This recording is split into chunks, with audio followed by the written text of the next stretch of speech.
Hello everyone, welcome back to Ajay studies. आज आपण बघणार आहोत क्लास 4 ची मराठीची 10वी कविता घड्याळ दादा। घड्याळ दादा घड्याळ दादा असे कसे हो तुम्ही, बसता आरामात आणि पळतो मात्र आम्ही। एक इथे घड्याळाला एक छोटासा बाळ काय म्हणतो किंवा छोटासा मुलगा की घड्याळ दादा असे कसे हो तुम्ही, तुम्ही बसता आरामात पळतो मात्र आम्ही। आपण सर्वजण दिवसेंदिवस ही जी आहे आपली घड्याळाच्या काट्यांवर आपली घाई चालत असते। प्रत्येक कामं आपले योग्य वेळेवर ठरलेले असतात। त्याच्यामुळे ते म्हणतात की तुम्ही आरामात बसता पण आम्ही मात्र पळतो। घड्याळ दादा करता नुसती टिकटिक, तेवढ्यानेही आमच्या मागे किती लागते किटकिट। घड्याळ कशी चालत असते, टिक टिक टिक टिक करत घड्याळाचा काटा पुढे जातो। पण त्या काट्याबरोबर आपल्याला जर एखादं काम सांगितलं असेल तर आपली आई आपल्याला काय म्हणते, अरे इतके वाजले अजून तू ते काम नाही केलं। म्हणून ते काय म्हणतात, तेवढ्यानेही आमच्या मागे लागते किती किटकिट। आमच्या मागे थोड्या वेळासाठी जर काम नाही झालं तर किती किटकिट लागते।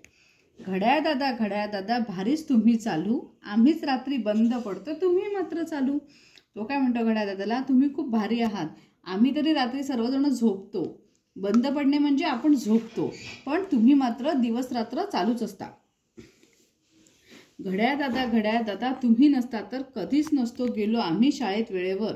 जर घड्याळ नसती तर आपण कधीच शाळेत वेळेवर गेलो नसतो, असं त्यांना म्हणायचं आहे। आता यामधले आपण शब्दार्थ बघून घेऊ। आराम म्हणजे विश्रांती आणि पळणे म्हणजे धावणे।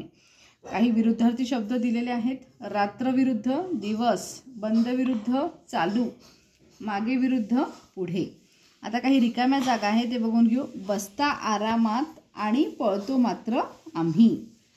बसता आरामात रिकामी जागा आहे आणि पळतो मात्र आणि रिकामी जागेमध्ये काय आम्ही। आता दुसरं, घड्याळ दादा रिकामी जागा तुम्ही चालू, आम्हीच रिकामी जागा बंद पडतो तुम्ही मात्र रिकामी जागा। तर याचं उत्तरच आहे घड्याळ दादा भारीच तुम्ही चालू, आम्हीच रात्री बंद पडतो तुम्ही मात्र चालू। अशा प्रकारे आपण घड्याळ दादा कविता बघितली, त्याचा अर्थ बघितला, त्याचे शब्दार्थ बघितले, विरुद्धार्थी शब्द बघितले, रिकाम्या जागा बघितल्या। जर तुम्हाला ही कवितेत कोणताही प्रॉब्लेम असेल, काही तुमची अडचण असेल तर तुम्ही मला विचारू शकता, कमेंट करा आणि नेहमी बघत राहा अजय स्टडीज।